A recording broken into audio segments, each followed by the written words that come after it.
Bom dia, mais uma manhã com Deus, priorizando a palavra de Deus. E nesta manhã do dia 2 de fevereiro, nós vamos meditar de Levítico, do capítulo 17 ao capítulo 19. E que a paz do Senhor encha o teu coração nesta manhã.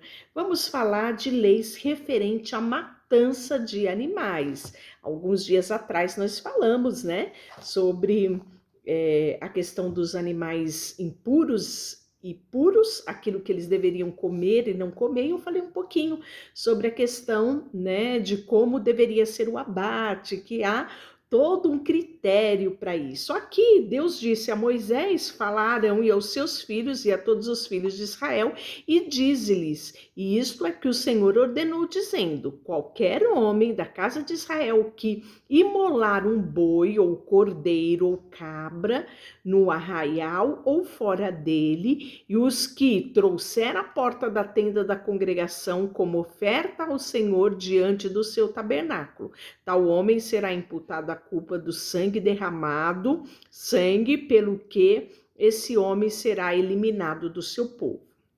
E aí vai falar sobre sacrifícios, tá? Então essas leis referentes à matança de animais é em relação ao sacrifício. Por quê? Deus queria que o povo se atentasse muito a isso, porque havia costumes em outras nações, e eles iam passar por várias nações, né? Para que eles não adotassem os costumes pagãos de matar animal e oferecer, né, como sacrifício a outros deuses.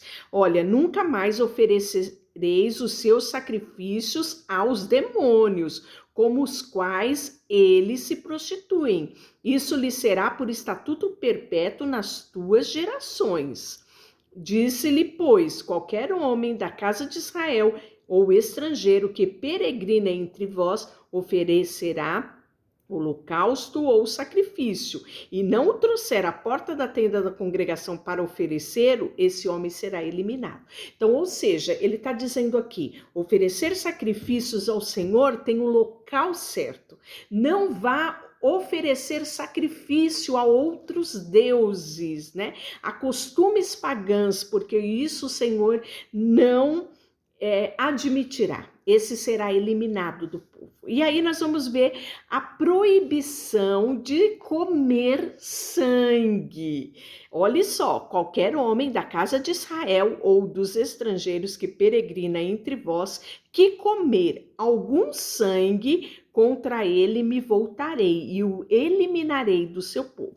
Só que aqui Deus vai explicar o porquê que ele estava proibindo se comer sangue, né? Ele diz assim, porque a vida da carne está no sangue, e eu vou-lo tenho dado sobre o altar para fazer expiação pela vossa alma, porquanto o sangue que fará expiação em virtude da vida. Portanto, tenho dito aos filhos de Israel: nenhuma alma de entre vós comerá sangue, nem o estrangeiro que peregrina entre vós o comerá. Qualquer homem dos filhos de Israel, dos estrangeiros que peregrina entre vós, que caçar um animal, uma ave, que se come, derramará o seu sangue e o cobrirá com pó.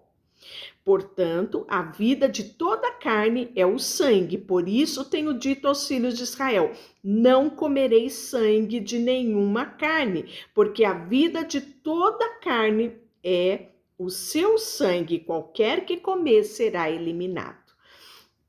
Há algumas pessoas, né, que quando, por exemplo, às vezes no interior, que vai matar a galinha, vai matar algum animal para comer, coloca uma vasilhinha ali para poupar o sangue, faz algumas receitas com este sangue, né? É isso que Deus estava proibindo aqui, porque Deus estava falando aqui que o sangue representa a vida, então eles não deveriam comer, beber ou fazer qualquer receita usando sangue. Eu não sei qual é a cultura por aí, mas eu cresci com a minha mãe me ensinando este princípio. E lá na casa da minha mãe, e no meio da minha família, nós não comíamos também sangue, porque mantínhamos este princípio de que a vida está no sangue. Ela é uma representação muito especial, o sangue para nós, né? Ele representa a vida, ele representa o sacrifício de Jesus. Então, por conta disso, nós preservávamos, né, essa tradição, esse costume judaico lá na nossa casa, né? E nem somos judeus, mas fomos ensinados dessa forma. Portanto, né, ele vai falar no capítulo 18 sobre os casamentos ilícitos. Talvez hoje seja até estranho a gente ver isso, mas naquela época não havia muitas regras, né, em meio ao povo. Então Deus ele começa a trazer alguns alertas de como eles deveriam agir, né? Disse mais o Senhor a Moisés: fala aos filhos de Israel e diz: eu sou o Senhor vosso Deus. Não farei segundo a obra da terra do Egito, em que habitastes, nem farei segundo as obras da terra de Canaã. Ou seja, é costume lá? Eu não quero vocês com esse tipo de costume. Olha só, nem andareis conforme o estatuto deles. Farei segundo o meu juízo e os meus estatutos, e guardarei para andares neles, porque eu sou o Senhor vosso Deus. Portanto, os meus estatutos e os meus juízos é esse que vocês devem guardar. Nenhum homem chegará a qualquer parenta da sua carne para lhe descobrir a nudez, porque eu sou o Senhor. Não descobrirá a nudez do seu pai e da sua mãe. Ela é a sua mãe. Não lhe descobrirá a nudez. Não descobrirá a nudez da mulher de teu pai. É nudez do teu pai. A nudez da tua irmã, filha do teu pai ou filha da tua mãe, nascida em casa ou fora de casa, a sua nudez não descobrirá, né? Então, quando ele fala de descobrir a nudez, ele está falando de um relacionamento mais íntimo, ele está falando do casamento, né? Então, ele vai continuar a nudez da filha do teu filho, da filha da tua filha, a nudez da mulher do teu pai, a nudez da irmã do teu pai, a nudez da irmã da tua mãe, a nudez do teu irmão, do teu pai, da tua nora, da mulher do teu irmão. Então ele vem trazendo item por item, né? E aí ele fala também de uniões que eram abomináveis ao Senhor. E aqui traz umas coisas muito interessantes. Olha só, não te chegará a mulher para lhe descobrir a nudez durante a sua menstruação. Lembre que eu falei que nós tínhamos que pensar muito bem que eles estavam em meio a uma peregrinação.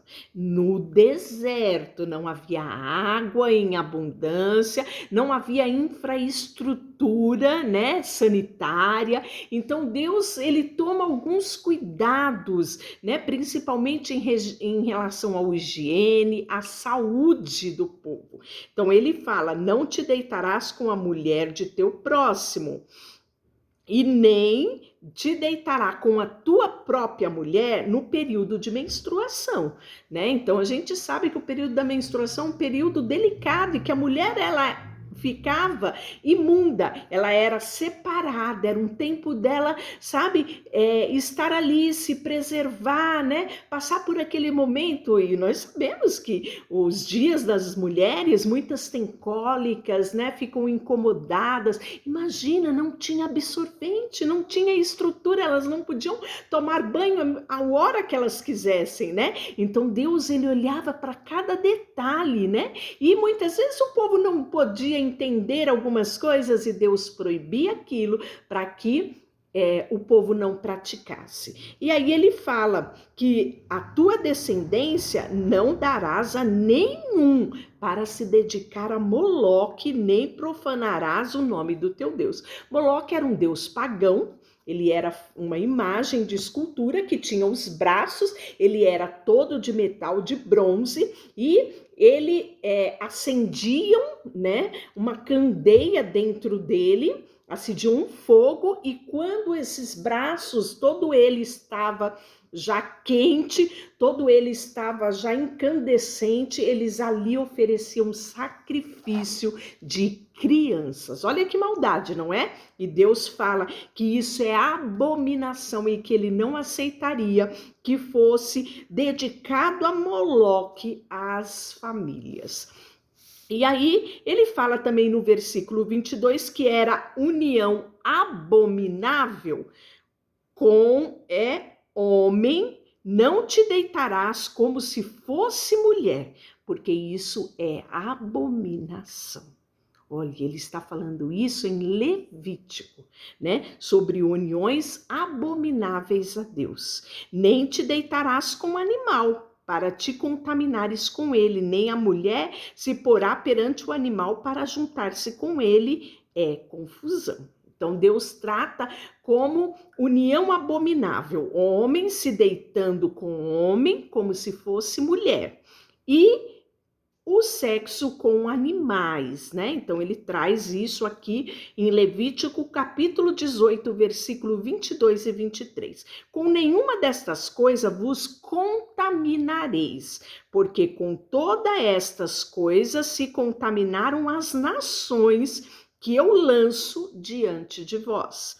E a terra contaminou, e eu visitei-os pela sua iniquidade, e ela vomitou os seus moradores. Porém, vós guardareis os meus estatutos e os meus juízos, e nenhuma dessas abominações fareis, nem o natural, nem o estrangeiro, que peregrina entre vós, porque todas estas abominações fizeram os homens dessa terra, que nela estavam antes de vós, e a terra se contaminou. Não suceda que a terra vos vomite, havendo-os contaminado como o vômito do povo que nela estava antes de vós, né? Então Deus, ele é categórico a respeito de cuidados que eles deveriam tomar para não contaminar a terra, porque se eles contaminassem a terra os vomitaria. Olha que consequência, não é? E aí ele vai falar repetição de diversas leis, leis que ele já tinha mencionado e que ele torna a falar novamente, né? Por exemplo, a do ídolo, 19:4, não vos virarei para os ídolos, nem fareis deuses de fundição, porque eu sou o vosso Deus, né? Ele fala do direitos humanos, isso mesmo, olha só, 19:10, não rebuscarás a tua vinha, nem colherás os bagos caídos da tua vinha, deixá-lo-ás aos pobres e aos estrangeiros, porque eu sou o Senhor vosso Deus. Olha que cuidado de Deus, não é? Aqui ele está falando de direitos essenciais da humanidade, né? Olhar para o próximo. E ele fala muito sobre isso, ele fala para a gente não andar com mexerico, isso mesmo, 19 e 16. Então, leia todo o capítulo e descubra tantas coisas que Deus nos alertou. Deixa eu orar por você, Senhor, nesta manhã colocamos diante de Ti o nosso coração, a nossa vida. Queremos te colocar, Senhor, como Senhor e Salvador das nossas vidas, dedicando a Ti tudo o que temos e somos. Em nome de Jesus, amém. Deus te abençoe.